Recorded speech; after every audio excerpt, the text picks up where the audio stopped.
Why ideas struggle to survive in the age of algorithms. Most ideas do not disappear because they are false. They disappear because no one stays long enough to hear them.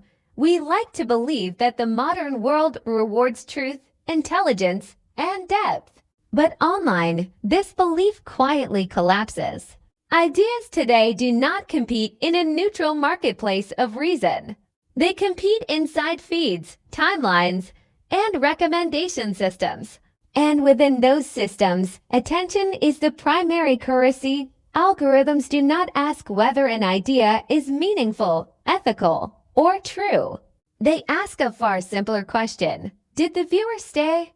If the answer is no, the idea fades away without resistance, without debate, and without consequence. This is not censorship in the traditional sense.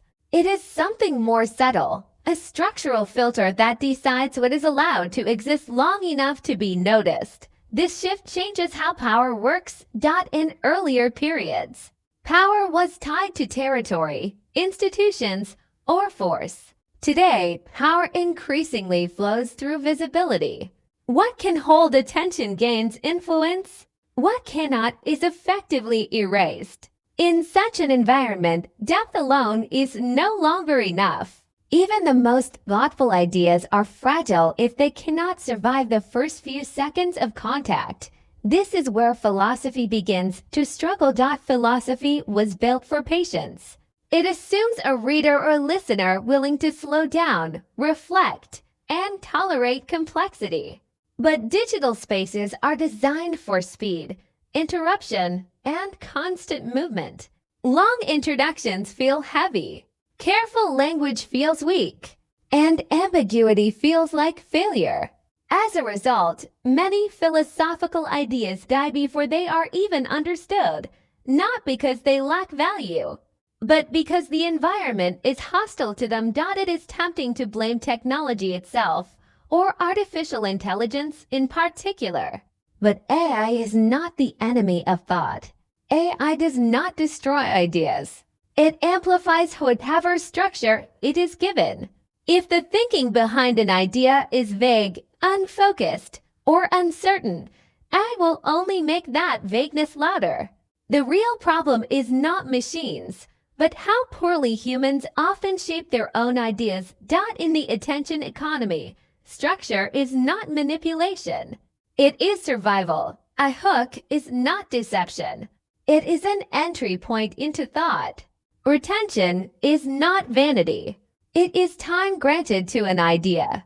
Clarity is not simplification. It is respect for the listener's limited attention. Without these elements, even true ideas struggle to endure long enough to matter. This creates a difficult tension. If ideas must adapt to the logic of attention, do they lose their integrity? The answer depends on how adaptation is understood. Adapting to attention does not require betraying truth. It requires understanding the conditions under which truth can still be heard. That is the central concern of this channel. Philosophical Logos exists to examine how power, truth, technology, and attention intersect in the modern world. It is not here to chase trends or offer easy answers. It is here to explore why so many important ideas disappear and what it takes for them to endure. In the age of algorithms, thinking alone is no longer enough. Ideas must survive the systems they move through. If they cannot hold attention, they lose the chance to speak at all. This channel is for those who believe that ideas still matter, but also understand that ideas must now fight to be seen. If ideas disappear today, it's not always because they are weak. It's because the environment they move through is designed to erase them. Algorithms don't reward depth. They reward attention. That doesn't mean truth no longer matters. It means truth must now survive long enough to be heard. This channel exists for that reason. Not to simplify ideas, not to entertain them away, but to help them endure. If you've been seeing the short clips, this is the larger argument they point to. Understanding takes time. If you care about ideas that don't disappear silently, subscribe to Philosophical Logos.